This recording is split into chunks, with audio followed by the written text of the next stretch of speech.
What's going on, everybody? Welcome to another episode of the Mindful Space. I'm Tyler. I'm joined here with my co-host Johnny. Like I say, every episode we got a special one for you, but this is going to be a good one. Johnny knows this individual really well. I don't, but I'm looking forward to get to know him. But we'll introduce Jared. What's up? What's going on, man? What's going What's on? going on? Yeah, we're not good at the intro. No, It's all good. We're learning. You know what I'm saying? We're learning. We're not computer guys either. I appreciate you coming up here, though, man. It means a lot to me.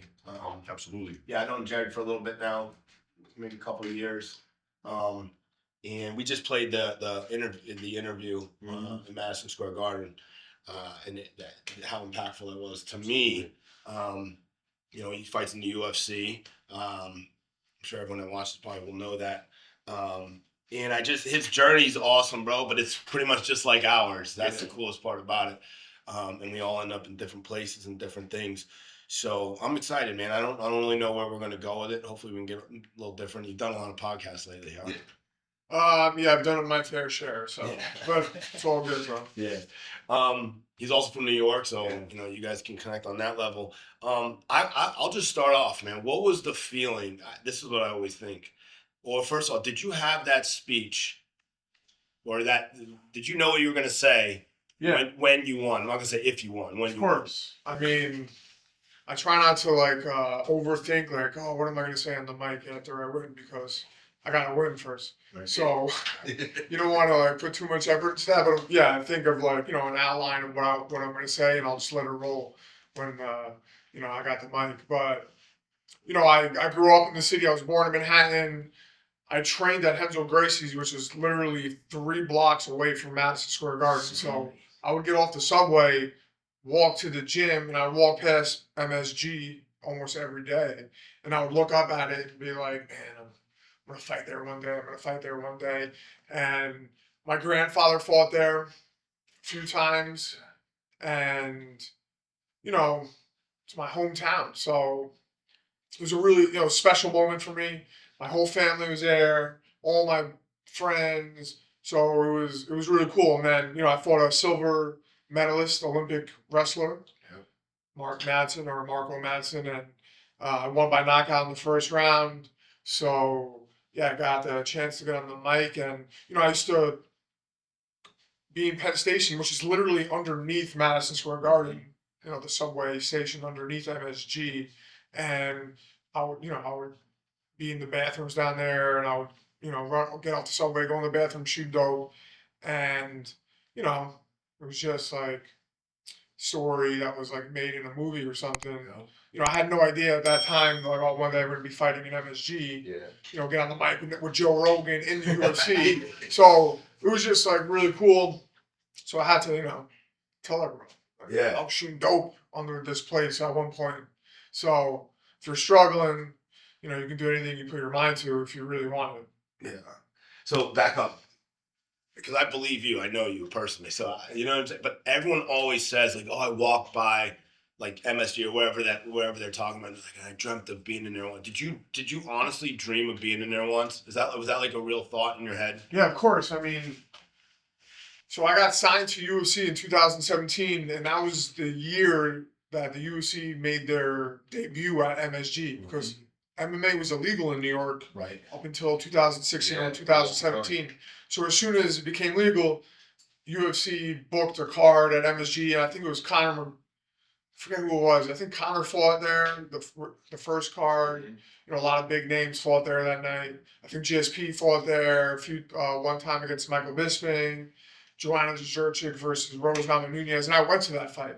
And I remember thinking, I gotta fight here one day. This is the goal. And then I never got put on the card there for 7 years. And then finally, I remember the year leading up to that card was a pretty rough year for me fight-wise. I fought Paddy Pimblett in Vegas a year before that. I won that fight. Correct. And fucking gave it to him for some fucking... You went to decision? I went to a decision, and I clearly won 30-27, and I gave it to Patty. So I was and then I fought Bobby Green, and I was winning the fight, and he headbutt me, and they stopped the fight. It was a no contest. So a few weeks after I fought Bobby Green, I took a short notice fight against Jim Miller, and they were asking me questions about the Bobby Green fight, like, oh, do you think you came back too fast? You did get concussed in that fight from the headbutt. You're fighting. It was only like 3 or 4 weeks later or something like that. Like, do you think you're coming back too fast? In the interview, I said, I had some symptoms. I remember that. But I feel great now. I'm ready to go. The next day, my manager calls me, and the commission pulled me from the card because they were like, "You said you had concussion symptoms on an interview," and I'm like, "Yeah, what was?" Yeah. It happened on TV. Yeah, like it wasn't a fucking secret. Yeah. Like it's not like I got hurt in the gym and then I'm like, oh yeah, like I had a concussion. Fuck. So like, I didn't get cleared by a neurologist after that fight. I didn't get a brain scan or anything like that. So like, they couldn't let me fight.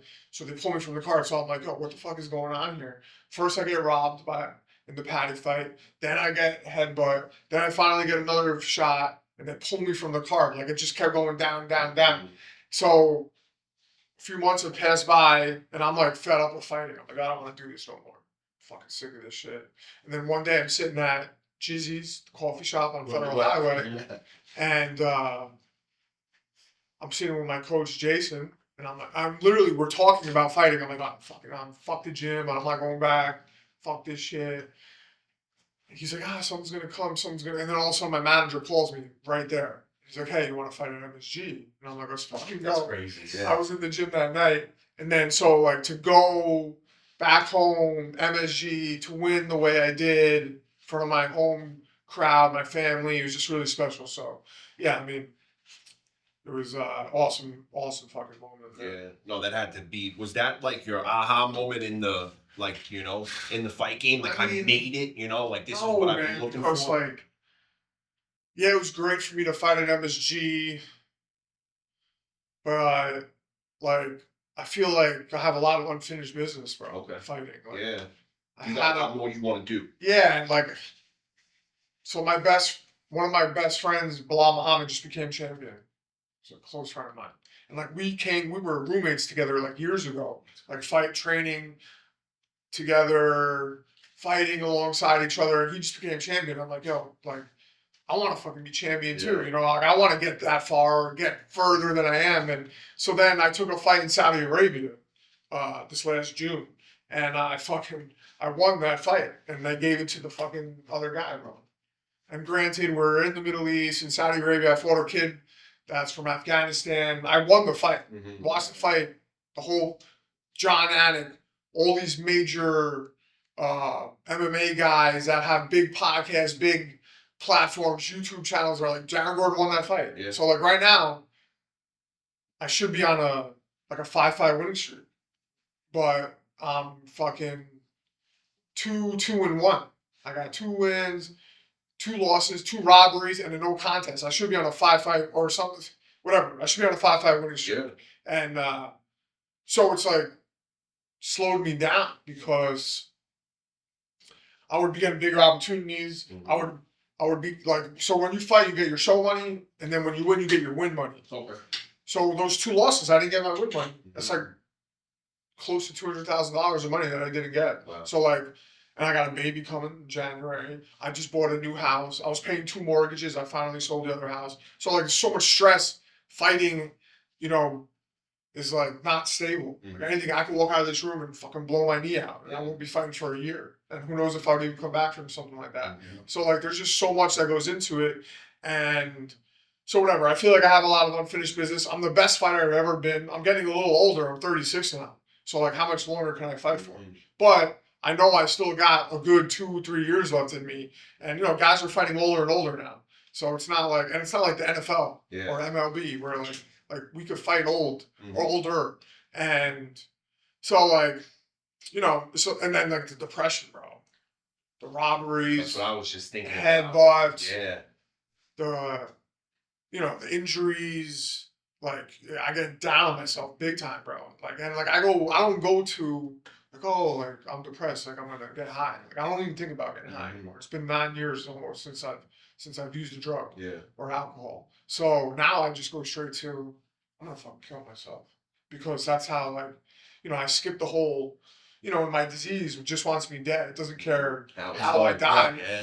He's like, oh, you're gonna skip the drugs? You're just gonna go kill yourself? Yeah, Yeah, great do idea. it, do As long as I get what I want. Yeah, go fucking hang yourself or Yeah. go fucking, you know, shoot yourself in the fucking head. And so that's where I get to now. But I got a lot of great things in my life. Like married, I own a home, I have everything I want, I got a baby coming, I have great friends, great support network, I have a job besides fighting. So it's not like I'm just like, you know, I got nothing. But like, you know, I'm a competitor. I'm an athlete. I want to fucking win. I want to get further and further. Also, I'm kind of vain. You know, I want to be in the spotlight. I want to be fucking flossing and ball. You know, like. Yeah. So it's like just like everyone else, bro. Fucking human, dude. Yeah. You know what I'm saying? So.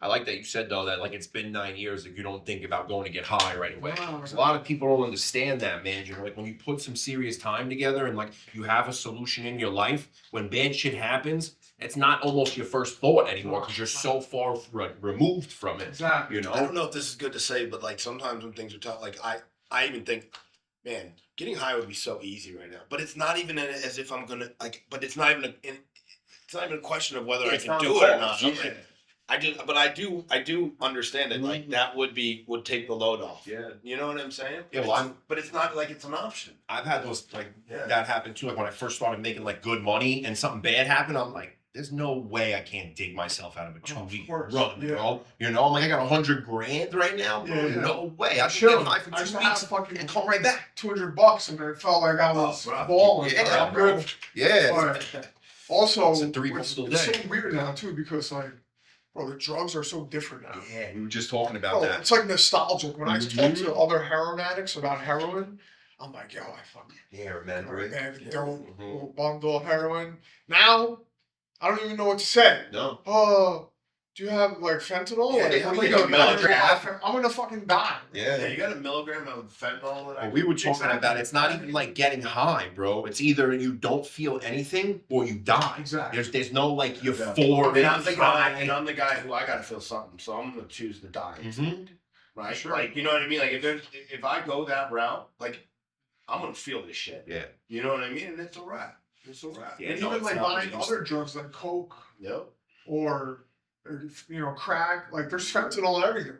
So like now it's not even an option anymore. Even pills. Yeah. Oh, I'm gonna go buy Oxy or Rock or Way. they're all fucking pressed pills. Yeah. So like I have a friend that he's a regular guy where he hurt his knee and someone was like, hey, I got a tramadol.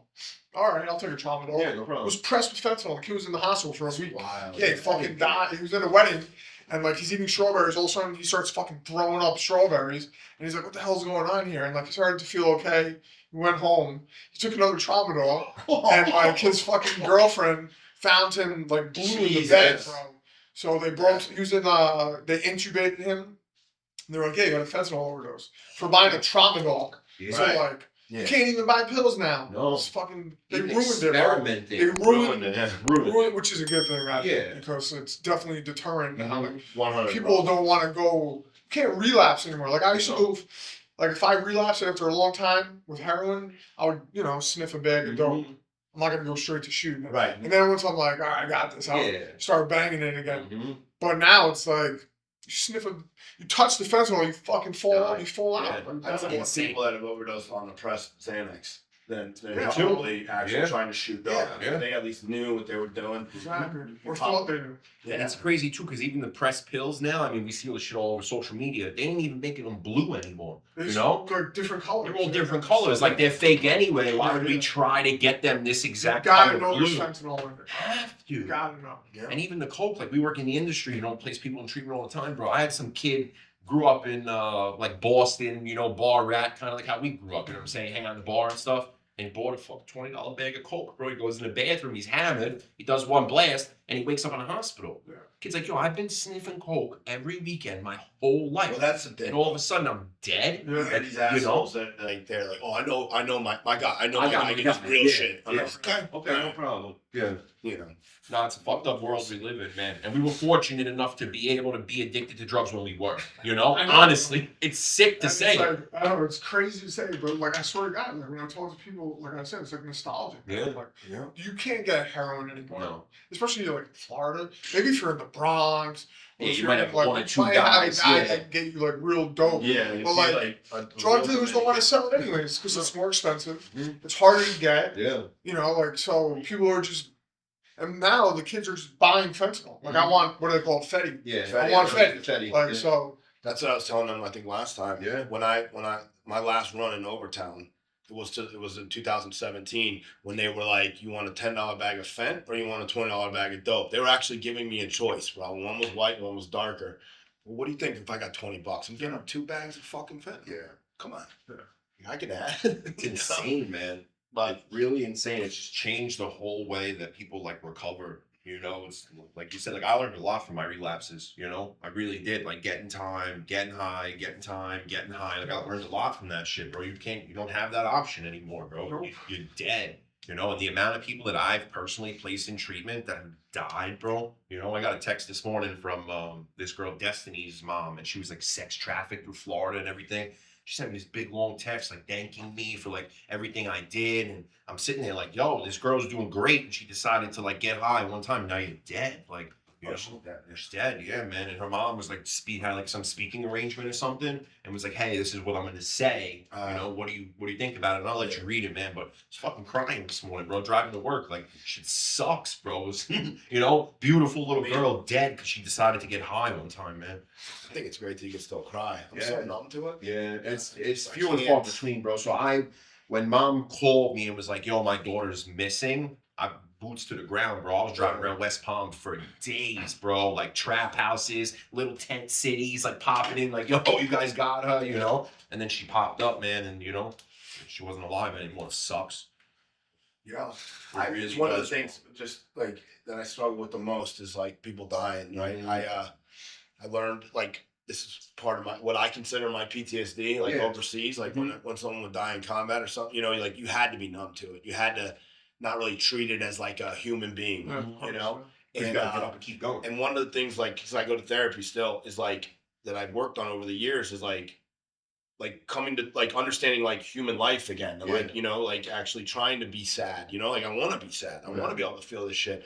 But now in the industry that we're in, or like just what we've been through, it's like, I'm back in the same boat. It's like, I can't, when I start caring about one person that I hear died, that I went to treatment with, or that we worked with, it's like, but if in my mind, I'm like, well, if I care about them, like, we know thousands of people are doing it. So like, where does it end? You know, it's like, fuck, you know? And so I feel for the family, but I have a hard time connecting with that at this point. It's like with the most people in the world know what's up with fentanyl now, you know, even so it's on the news, right? It's in the political fucking things. It's like, when you got to know what you're getting into, bro. The idea that you're going to go down that route and be okay is fucking crazy. Yeah. You know? Yeah, but even now with weed, bro, there was a place in the village. This kid was buying weed gummies, bro, and all of a sudden he stops taking the gummies and he feels like sick. You know, so he goes to the hospital. He's like, "I don't feel good." They're like, "You're fine," you know. And they're like, "You take opiates?" "No, I never took opiate in my life, bro." Goes home, sick for like 3-4 days. The guy gets the gummies again. He goes and buys them, takes them, he's fine. Bro, fucking gummies, weed gummies laced with fentanyl. Like, what are we doing here? You know, like we're supposed to go one way, like the coke thing. I can't understand it. Like, if I'm smoking crack, I'm looking for this feeling, and you're giving me something that's putting me down. Yeah. You know, it's a bad business model, bro. At the end of the day, you're killing all your customers. We just want to get addicted. Yeah, That's our problem. it's insane, bro. It's absolutely insane. I mean, if you go, like, we can get to the bad business model. It's kind of true, right? It is. And you know, I've talked about this a lot of people, like the drug game, like even in the hood and everything, it used to be like a business. You know what I'm saying? Like now you'll get knocked. Like if I didn't pay $20, $40 for, you know, 40 of crack or something, like they just let you run off, and then they're like, just don't come back till you got my money. Yeah. Now they'll like shoot you. You know what I'm saying? It's like which brings a lot of heat onto the neighborhood. It's like they just don't, like, nobody gives a fuck anymore. Yeah. You know? But I also think it's like a different world, bro. Like getting high in New York versus like in Florida, bro. Yeah. It's a completely different world. Like down here, you can pull up on some kid and be like, "Yo, what do you got?" Boom, and they'll bust. In New York, bro, you got, get out of here, bro. Who are you? I don't know you. You know what I'm saying? Nah, I come, yo, what's up? Johnny told me come see you. Then they'll bust you down, you know. But it's a completely different world up there. But I feel like they were shooting people over $50 like 10 years ago. You know, in New York, they don't fuck around with their money, bro. Especially in Harlem. Like I was getting high in Harlem a lot. And those dudes don't play, bro. You know, $20, $30. Like, they'll fuck you up over it. Yeah. But it's a bad business model, bro, and it's just killing everybody that fucking struggles, like, you know. So back to what you're talking about with the depression thing. I know, like, I know you reach out, like, we've had conversations and stuff like that. So does that like, what else do you do? Like, how do you get through those dark moments? I mean, Because you can't fight every fucking day. Just like I can't go to combat every day. You know what I mean? Sure. Like, what do we do? so I mean, like obviously I have a belief in a higher power, God, Jesus is what I call him. So, I mean, I think that I know that God got me sober, right? I had to hand over my will and my life to something that's greater than me that can restore me to sanity, right? So I have proof that it works, that God works because I got sober, and anything that I try to do on my own to get sober never worked. Yeah. No matter what it was, people, places, different tangible things. As soon as I was like, all right, God, show me the way, I got sober. Mm-hmm.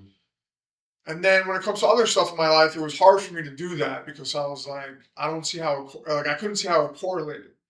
But like things like fighting and like, when I get depressed over whatever it is, so like I've come to the conclusion that like the more that I get to know God, the more control that He'll have over my life, the more other things in my life will work out.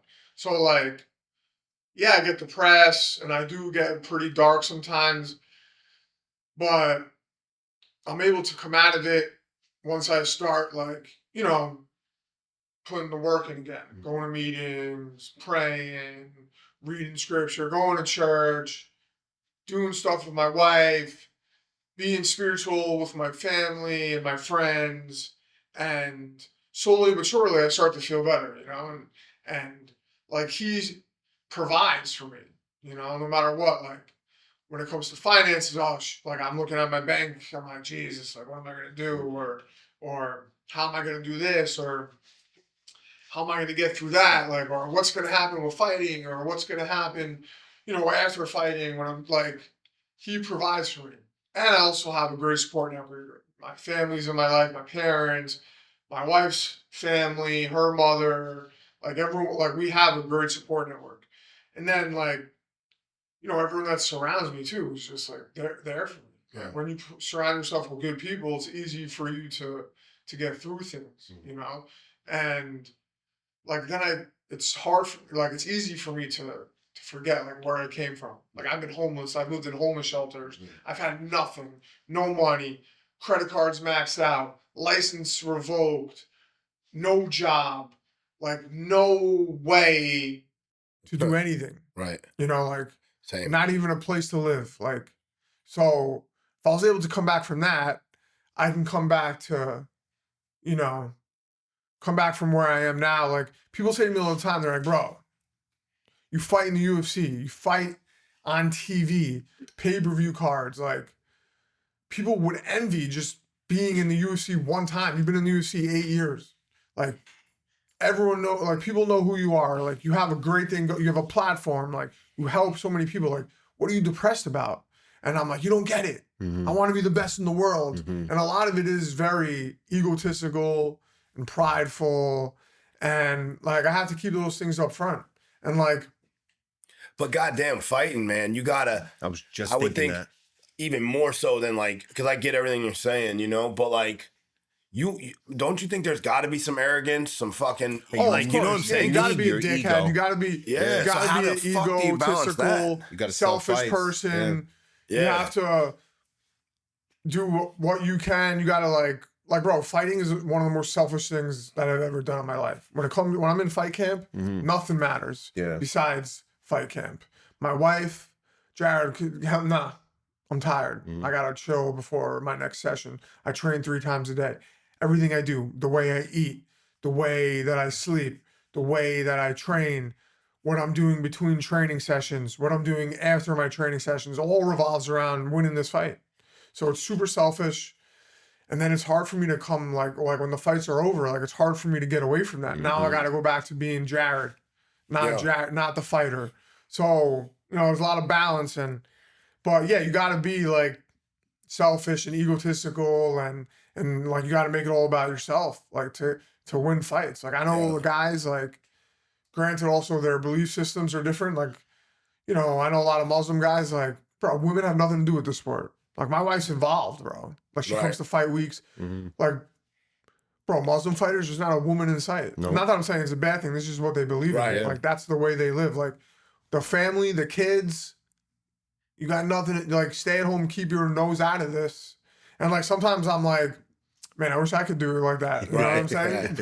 But you got an Italian at home. Yeah, I got an Italian wife at home, bro. She's involved in everything. I want to know what you're doing, when you're doing it. I'm coming with you. You ain't going alone. Right. Like, you think I'm going to let you go there alone? Yeah. It's probably girls. So, like, That's awesome. our lifestyles as a fighter, as an athlete in general, any kind of athlete, your lifestyle is definitely different. But, yeah, man, when it comes to the depression, bro, and, like, that's like some of the big and like the fears and the anxieties. Like I deal with all sorts of fear and anxiety, financial shit, fighting. Oh, I gotta go fight, like, and win, and like, what am I gonna do after that or before? Right? There's so much, and everyone deals with that. I got a baby coming. I don't know how to handle that. Yeah. Like, This your I got first kid? my first kid in January. Hell yeah. Like, it's gonna be like, who knows? To be bro? sick, yeah. Like what it's gonna be like. So like. But that's why I gotta just hand it over to God and be like, yo, you got this for me. I know you got it for me. You brought me this far, bro. I've overdosed multiple times. I've almost been killed. I almost went to jail for my whole, like, for 25 to life. I've done all, near death situations, all sorts of shit. And there's gotta be a reason for me for me to still be here. He wants me to here for something. And I think it's to serve other people, to help people, to use my platform to do that. So I gotta just trust that he's like, this isn't the way for you, bro. You gotta go this, like, I want you going this way. Like, there's gotta be something better over there. Like, I just can't see it yet. And I just have to have faith that there's something better around the corner, And you've stuck with it because he's proved himself right. Yeah, right? I mean, Like sometimes I renounce my faith. I'm like, this mother, like, what the? I'm done with is his this plan? What kind of plan is this? Yeah. Like, Right. so, but like, you don't know what's to come. So to believe in the unknown is a hard thing to do, man. Yeah. Just an acceptance, like acceptance is the hardest thing, like for most people, like, and just to have faith that like, you don't know the future. The future is a made up reality in my head, bro. Yeah. And I always think it's something negative. Oh, But yeah, I don't, it's never positive. Yeah, it's never positive. No. Like, I don't know, but like usually it works out. So, but it's hard to just have faith that it will, I think that's because of what we've been through in the past, Absolutely. right? For Like, sure. That's what creates fear and anxiety. right. Like, Failures. tell me, and you may not feel this way, but I don't know. Like, I feel like imposter syndrome sometimes, right? Like, I mean, I'm not a fucking even close to a millionaire or anything like that, but I'm like more successful than anyone in my family's been. I am, I just bought a house back in my where I grew up, in the same neighborhood I grew up in. Like, never That's in a badass, million yeah. years that I think, especially with the way the market is and everything now, granted it's an old house, but I got a pool and I have a great job. But like, sometimes I'm like I feel like someone's going to find out. The funny thing is, like, I'm authentic, like, and I almost feel weird saying it, but like, what you see is what you get with me. Like, there is nothing to fucking find out. Like, I wear it all on my sleeve, but still in my mind, I'm like, this is like, it's all going to go away because I'm going to get exposed. And there's nothing to fucking expose, bro. There's like, no curtain to pull. Part of the reason that I am successful is because I'll tell you how I was homeless, how I was a piece of shit, how I fucking stole from my wife, all the things that I've done to my family. Like, I'll tell you that. So it's like, what am I exposed? But in my mind, like, I don't deserve this, or I don't know what it is. That's a disease, And and like, you're at the pinnacle of like what you've set out to do as far as in UFC and shit like that. Do you ever get that feeling or no? I mean, there's definitely times where I'm like, I'm preaching shit on social media or I'm telling other people, and then I'm like, damn, like, I don't really live that way. Right. Sometimes. But we're human, man, right? Like, I ain't perfect at all, obviously. Yeah. Like, I've done a lot of messed up things in my life and I've fucked up a bunch. But I mean, I think that, like, I know in my heart how I act and how I feel, and I think that's really all that matters. And I know God knows what's in my heart. So, and like I don't do like most of the shit that I used to do, bro. Right. I'm not Yeah, same. stealing. I'm not fucking lying. Right. I'm not being a piece of shit. I'm not, so like, I mean, yeah, I felt that way before. Like, man, I say this, but I really do this. Right. Yeah. So I get what you're saying, man. And but like as humans, we're like, I think that instinctually we're made to think about what the negatives can be so we can survive. Right. Like back in the day when people like were like, all right, we're gonna go out, like, like when we were like gatherers and hunters, like, thousands of years ago, like when you went out to hunt, it was, all right, what bad could happen? Like, are we gonna run into like a group of fucking saber-toothed tigers? Survival. Are we gonna get attacked by some other fucking gatherers? Are we gonna fall off the cliff? Like, so it's all about survival. Like, so everything, so instinctually we think about the negatives because we want to stay away from that. We never think about like, man, today, like everything's gonna be wonderful. Like great things are gonna happen today because Never. we're used to, and the bad things are what stick out to us. Like we don't ever think about like, oh man, how when you got this job here, or like you don't think about, oh like wow, like I actually did buy that house, or like I raised my kids right, or like I got sober. Like we don't think about those things and how like we can do those same kind of things again. Like we always think about the negative stuff because we're just instinctually made to do so. So I think like feeling like we're imposters is just like a natural thing because you want to look good. Right. You want to be looked at like a good person. So it's like, I get it. Yeah. But sometimes I also don't give a shit what anyone thinks. Yeah. Right. That's a Yeah. big part As of you long too. as, You don't like, give a shit what anybody thinks. I know, it's I weird. just want like my family and the people that I love and cherish to know, like, I know they know that I'm a good person. Right. So Well, that's what I was gonna say too. Like that's the truth. I look when I take a step back. Like my wife divorced me for 6.5 years. You know what I mean? Great decision on her part, right? You know what I'm saying? For Yeah. But like now we're back together, and I think because and it took a long time, right? Like we co-parented, right? I was out getting fucked up for a couple years, but then we co-parented for a good 3 years, before she made the move to get back together. And I think because she's my barometer almost, you know what I mean? Like she wouldn't have done it if she didn't see that I was doing the right thing. Yeah. of course, yeah. It's like my wife. Yeah. She left me too when I was getting high. Yeah. And then I got sober and we got back together and now we're married and we have a kid coming. That's why I've been crazy. trying to connect our wives too, because like they're both Italians from upstate. Oh yeah, New it would York, be perfect. and Yeah. and my wife was a gymnast as well, but like haven't connected yet. But it might be trouble if they do too, though. 'Cause the two Yeah, little it might get you Italian guys chicks, in bro. trouble. You fucked up now. No. Is your But- wife from New York? Yeah. Okay, cool. Yeah. You guys met up there?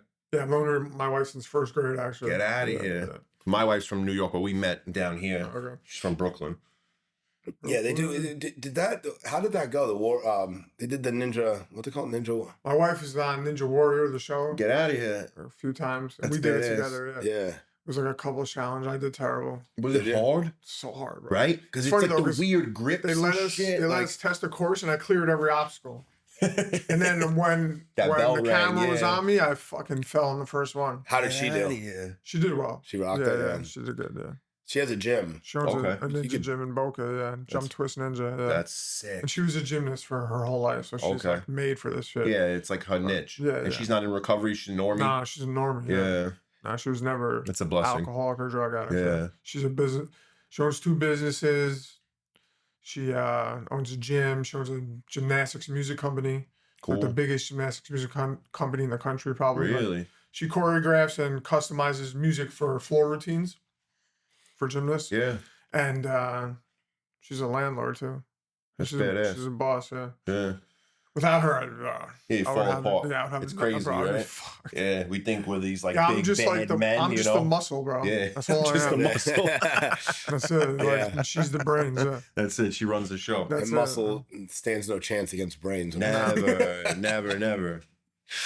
That's hilarious. Let's talk a little bit about like when you first got sober, like what maybe like led up to it, or like how did you make that decision? Because like for me, like my family intervened. We had a big intervention. It was kind of like beat the street, you know, or I wasn't trying to be homeless in the Bronx, you know. Yeah. I mean, we grew up in Throgs Neck, so it's a little nicer than the rest Yeah, of the yeah. Bronx, but I know you're probably familiar. Yeah. But I was like offered an option, you know. My dad was like, listen, lose everything. You already lost everything, but this little bit of what you have left will be gone. Or you could take this plane ticket, you know, and go try to figure it out. And obviously I took the plane ticket. And what kind of led up to you getting clean? Basically how it was for me. I mean, I was in and out of treatment, been to 13 treatment centers, crisis centers, homeless shelters, therapeutic communities, multiple hospital stays, you know, got arrested 8 times because of my addiction. Multiple times in and out of getting sober, relapsing. And then I overdosed on Christmas Eve, 2015. And I was just sick of it, bro. Yeah. Couldn't do it anymore, dude. Just multiple overdoses. Where were you living at Sick the of time? In New treatment. York? I was in Queens. Okay. Yeah. Homeless. So let me ask that. Someone posted something about bottoms, right? Do you believe that's a spiritual bottom? Or Yeah, I was spiritual. It was a spiritual bottom because I actually had like money at the time. Yep. So I could have kept going if I wanted to, but I just didn't want to anymore, dude. And that was like when, you know, I had this guy, Tommy, who eventually became my sponsor, who I did the steps with. I was like, bro, gotta hand it over to some higher power, go to detox, go to treatment and do the steps. And I'm like, you know what, dude, I'm done with this. I was just defeated, bro. I didn't want to, and like, it was like a mental bottom. Like, it wasn't physically bottom. Like, I wasn't like, oh, I got no money, I got nowhere to go. Like, I could have just kept going. But I was just mentally and emotionally defeated. And I said, all right, I'll try. And that was it, bro. I went to treatment. I went to Creedmoor. It was a mental institution on the Grand Central that also had a treatment center. It was a state-run facility. So I went to Flushing Hospital for detox. And then I went to Creedmoor, and that was it, bro. It was disgusting, the place. But it was like... Yeah. Well, Flushing Hospital wasn't too fun. No, Flushing Hospital not was at all. disgusting. Yeah. Been there a few times. But, bro, it worked, bro. And, like, I did find comfort in the place, though, because it was warm. I wasn't outside freezing my ass off. I was on methadone, so I was feeling good. You know, they were giving me other meds, and then I, you know, slowly got off the methadone. Did you do that went in to treatment? Creedmoor. The methadone? No, in detox. In the detox center, in the hospital. Okay. Yeah. And then they brought me from the hospital to Creedmoor, and that was it, bro. I haven't used since. And Sick. yeah, I did the steps. You know, I did all. You know, I did what they said to do. Go to meetings, do the steps, do the work, and that was it, bro. I've been sober since, and yeah, I mean, I've been getting high since I was 9, smoking weed. Yeah. You know, then eventually more, you know, different drugs. 18, I found opiates. By the time I was 21, I was doing heroin. You know, and that was it, bro. I just went through the ringer, bro. And, you know, my parents gave me an ultimatum also. They're like, listen, either you go on the can't stay here with us because we're not going to let you die under our roof. That's what my dad said, If I find you dead in your room, it's going to be our fault. Yeah. Oh, you didn't do nothing to try to stop it. Now he's dead in his bedroom. So they were like, get out. Or we'll help you get help. Okay, fine, I'll get help. Yeah. You know, at first I was like, you know what, I'll go out. I was getting high, Right. you know, staying in hotels, on the street, whatever. And then I was like, oh, I can't do this anymore. And I remember I walked home. It was December 26th, 2015. So Christmas just ended. And I knocked on my door. So I left the hospital wearing just a pair of jeans, a pair of hospital socks, and a nightgown. I didn't know where, like, I didn't have freeze my ass off. I walked 3 miles home from the hospital. I knocked on the door. My mom opened the door, and she looked like a ghost, bro. And she's like, or she looked like she saw a ghost. She's like, what are you doing here? And then my dad came to the door, and I was like, look, I just need a pair of sneakers, a hoodie, and a jacket, and I'm going to the hospital right now, the detox. And they're all right. And they gave me some clothes. I got high one more time because I was super dope sick. Yeah, got to. And that was it, bro. I went to a place called Cornerstones on Union Turnpike, but I still had some dope on me, so I was getting high in the bathroom. They called me, they kicked me out. Oh. So I was like, I'll go to Flushing Detox. Mm-hmm. I called Flushing Detox. They're like, yeah, we got a bed for you. And I was like, and it was like everyone's in detox at that point. That's rare to be able to call a hospital and just get right in. Because everyone's trying to go to. But the thing was like they were like, what are you on? And I was like, alcohol, cocaine, and because you're at a risk for dying if you're on alcohol of course, or benzo. So I went to the liquor store. I bought a fifth of vodka, chugged it, shot the rest of my coke and heroin, went to Flushing Hospital, bro. And I remember like they wouldn't let you wear your street clothes in there. Everyone was wearing gowns, like nightgowns and scrubs, bro. Oh yeah. And bro, the place was disgusting, bro. There was like slop food. People were fucking shitting in their pants and in the dining room. We're sleeping in a hospital beds, like you're in a unit, like a hospital unit. But bro, it's crazy because like I met a guy in there, one of the techs or one of the nurses, this guy Eric, and he's like, "Oh, you're a fighter?" Because I had my collar fighter. I'm like, yeah.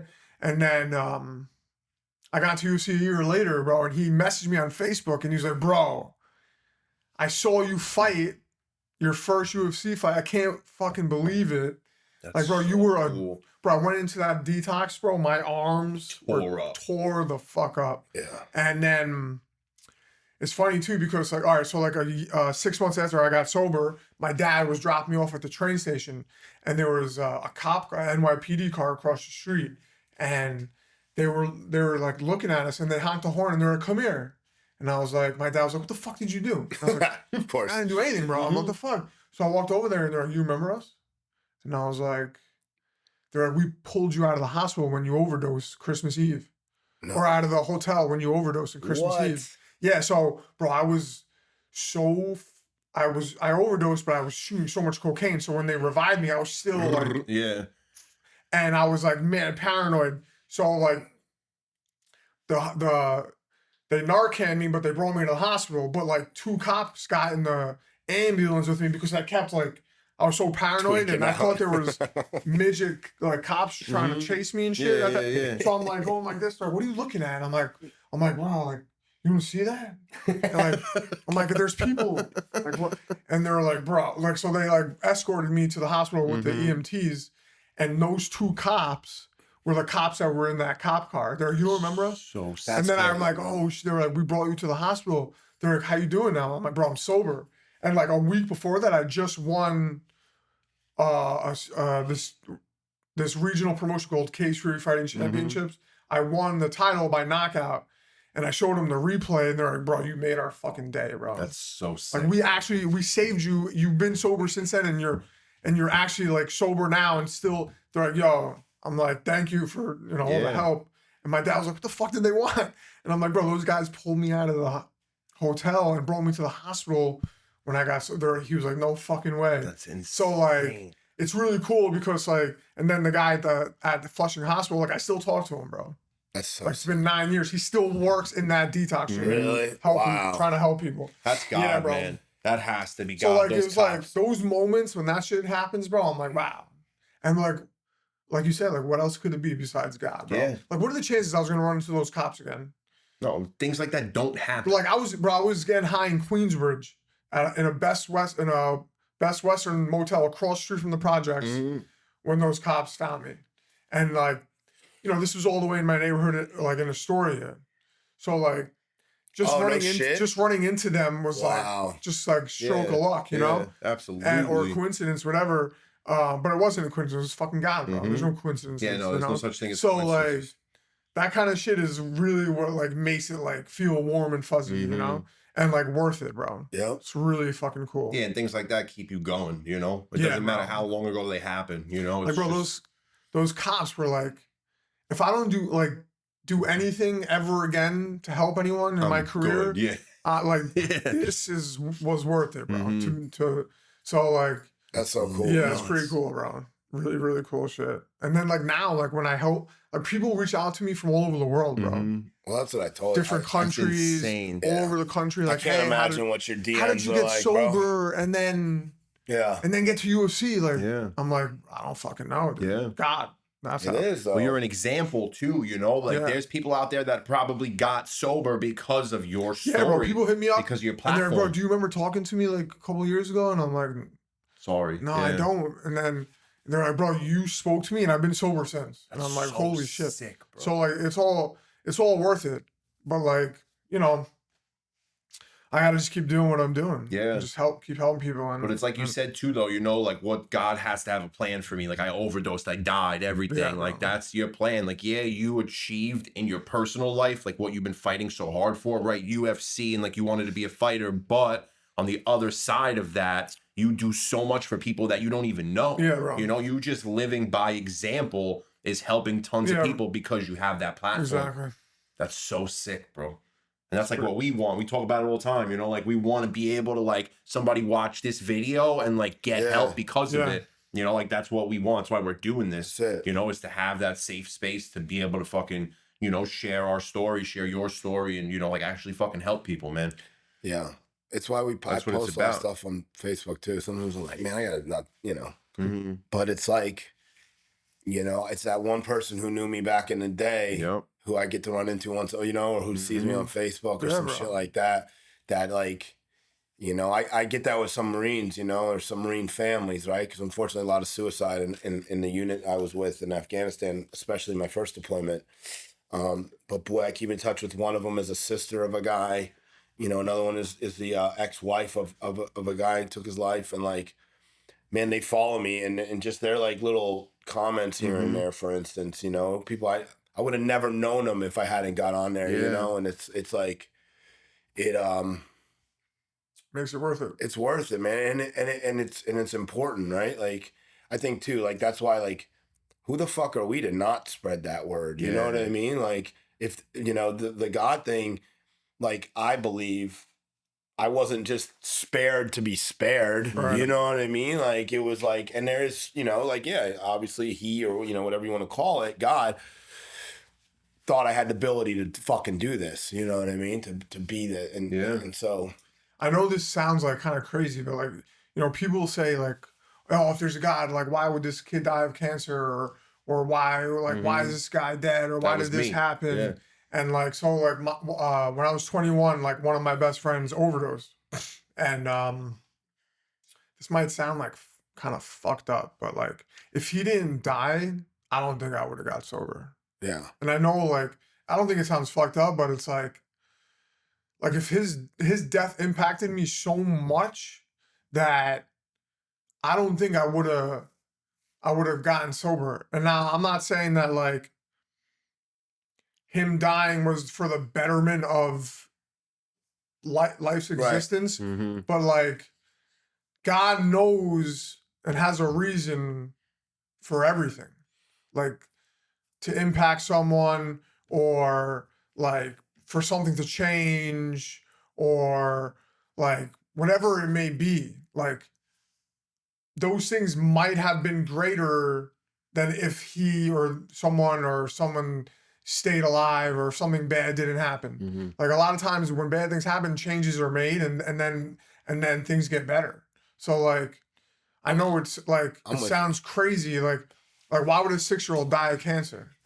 Well, maybe like through him, there was some study that was done that found a new process for helping victims or helping cancer patients that saved a bunch of different lives. And yeah, that kid had to die, but maybe others were saved. Yeah, maybe we don't know. That's the thing is that we don't know. And because God knows and we don't. Yeah, it's like, none of our business. One of the Exactly. greatest things I stopped doing is asking why. Why led me to a fucking rig every fucking time. Yeah. Like I don't have that ability to ask why anymore. No. I do know my brother dying. You know, we were both homeless. He was 15 years older than me. He was I believe he was stronger than me. He was like a superhero to me growing up. You know what I mean? And when he died originally, because I was still out there, my thought was like, well, I guess I'm gonna die too. Yeah. But now there's 100% when I teeter on something, or if I don't know if I should go a little harder at something, like I do it because my brother's dead. You know what I'm saying? Like that motherfucker motivates me. My 2 closest friends in the Marine Corps, right? Like they took their lives. Like that shit motivates the shit out of me now. You know, I used to get high over it on like this guy Tovez. He died in combat, but we would get fucked up over him on his birthday. And now I look at that like, how dishonoring is that to like get fucked up and go drive or something, you know, whatever the fuck I was doing. Yeah, bro. I mean, and like they wouldn't, like I truly believe that kid that had died, my friend Paul, and multiple close friends of mine have died since then. Right. Yeah. But like, I know that those guys wouldn't want me to go out the way they did. Mm-hmm. Yes. So like, Yeah, they would. like you want said, to like use why them would as I an want to example. dishonor them by doing some fucked up shit? Like I got to do this or do something to make the world better. You know what I mean? And yeah, like you said, like why? Like I can't ask why. I just have to find out. You know? But that was like the whole reason why like I realized why I was fighting. Like I'm not fighting. Yeah, I want to get famous and make money and be cool, wherever the fuck, will be on TV, and have people know me, get pop, you know, get whatever, be a celebrity. Like, but then I realized like, it's not why you're fighting, bro. You're fighting to fucking inspire people and to try to use your platform to help other people. And like, it's hard for me to keep that up front because when other things start getting in my mind, like, or why aren't I as good as, or why aren't I where he is? Like when I look at my friend Bilal, like why aren't I the fucking champion? I don't fucking know why. Right. You know? It's dangerous. Place. Yeah. Dangerous. Yeah, and then that's when you start questioning your. Yeah. And so you know why you're fighting, but I got to keep that up front, bro. And it's really hard. It's really hard to always keep everything up front with yourself while you're doing certain things. Yeah. You know? I think that's why you keep around good people too, right? They keep that, they help. Yeah, I mean, bro, you. like if I didn't have certain friends and certain people in my life, bro, I would be fucked, bro. And I like, my wife always says like, there's no way God, this is like a one-way relationship. Like I'm here for you. And I'm like, maybe you're right. Maybe God put you in my life too.